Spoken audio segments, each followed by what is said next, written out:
بسم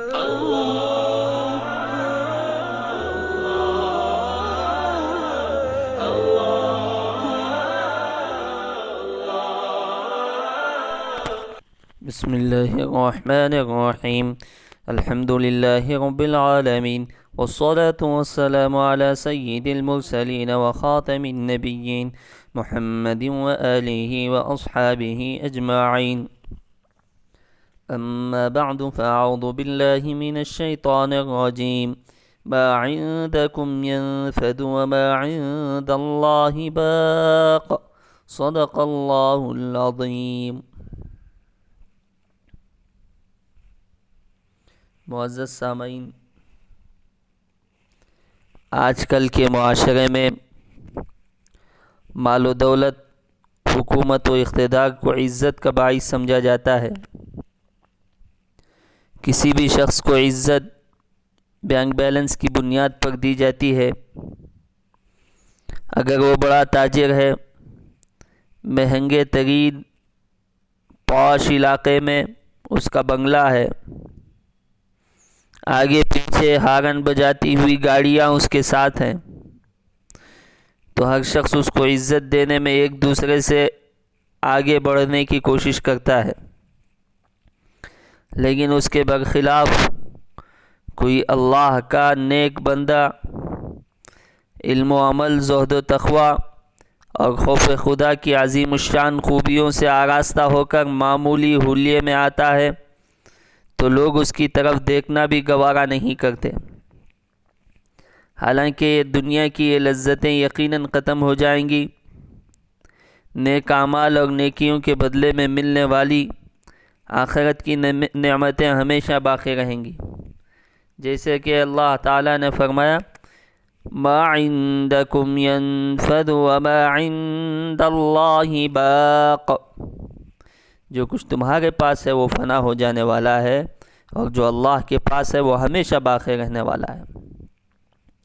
دنیا کی تاریخ کے بڑے بڑے جبابرہ، اصحاب اقتدار اور مالدار تمام تر اسباب و وسائل سے آراستہ ہونے کے باوجود اپنے آپ کو خدا وحدہ لا شریک کی پکڑ سے نہیں بچا سکے۔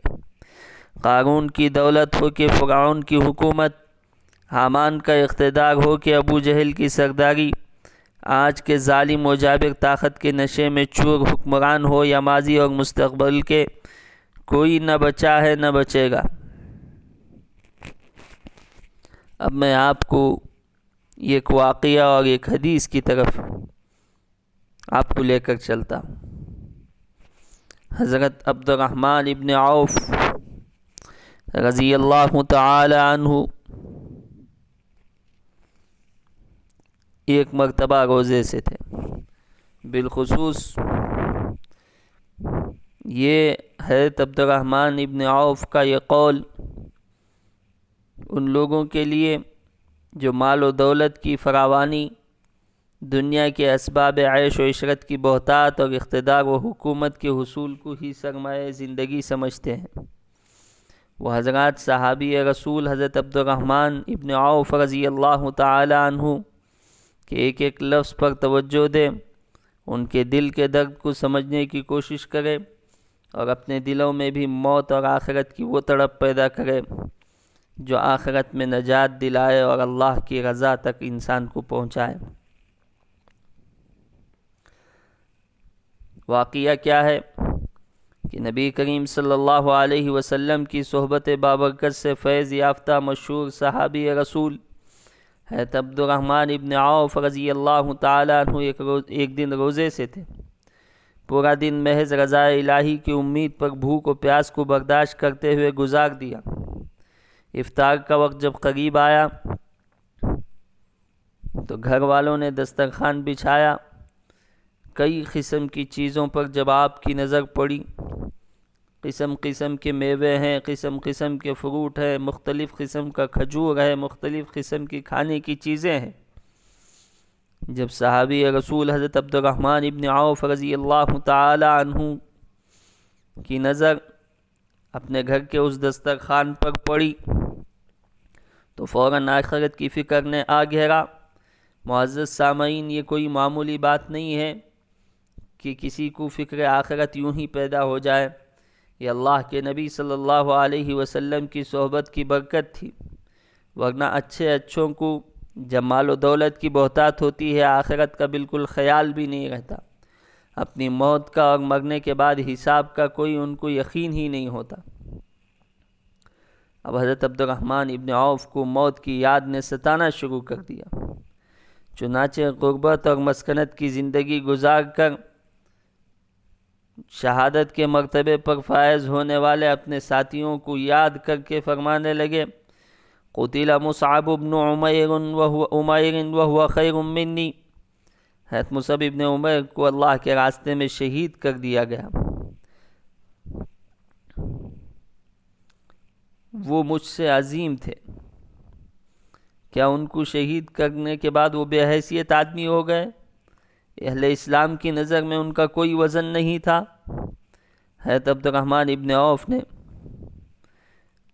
ان تمام خدشات کو دور کرتے ہوئے ارشاد فرمایا، مصعب ابن عمیر علم و عمل، زہد و تقوی، خوف و خشیت اور جذبہ ایثار و قربانی میں مجھ سے بہتر تھے، غربت و افلاس میں وہ اپنی مثال آپ تھے، خوشیشی ان کو چھو کر بھی نہ گزری تھی، بقدر ضرورت سامان زندگی رکھے تھے اور اسی کے وہ قائل تھے، حتیٰ کہ اس خدا کے بندے کے ترکے میں کفنانے کے لیے کپڑا بھی دستیاب نہیں ہو سکا۔ بالآخر ایک مختصر سی چادر ہی اس شہید کو دی گئی جس کی لمبائی اتنی کم تھی کہ سر ڈھکنے سے پیر کھل جاتے اور پیر ڈھکنے سے سر کھل جاتا تھا۔ اللہ اکبر! کیا کوئی تصور کر سکتا ہے ان کا؟ اللہ تعالی ہم تمام کو بھی اسی طرح کی آخرت کی فکر کی توفیق نصیب فرمائے۔ پھر عبد الرحمن ابن عوف کا کیا جذبہ بنا، انہوں نے کیا کہا، انشاءاللہ اگلی قسط میں آپ کے سامنے بیان کیا جائے گا۔ اللہ تعالیٰ سے دعا ہے کہ اللہ تبارک و تعالی ہم تمام کو بھی اخروی فکر کی توفیق نصیب فرمائے۔ آمین۔ وآخر دعوانا ان الحمد للہ رب العالمین۔